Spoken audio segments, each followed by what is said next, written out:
RMS Titanic, ইতিহাসের অন্যতম বৃহৎ ও বিখ্যাত জাহাজ। আরএমএস টাইটানিক ছিল একটি বিলাসবহুল যাত্রীবাহী জাহাজ, যা ১৯১২ সালের ১৫ এপ্রিল উত্তর আটলান্টিক মহাসাগরে একটি বিশাল হিমশৈলের আইসবার্গ সাথে ধাক্কা লেগে ডুবে যায়। এটি ইতিহাসের সবচেয়ে আলোচিত সামুদ্রিক বিপর্যয়গুলোর একটি।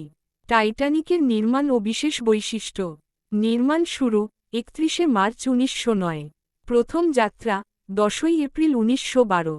নির্মাণ স্থান বেলফাস্ট, আয়ারল্যান্ড। নির্মাতা হোয়াইট স্টার লাইন। নকশা হারল্যান্ড অ্যান্ড উলফ হল্যান্ড এবং উলফ কোম্পানি। দৈর্ঘ্য ৮৮২.৫ ফুট ২৬৯ মিটার। প্রস্থ ৯২.৫ ফুট ২৮ মিটার।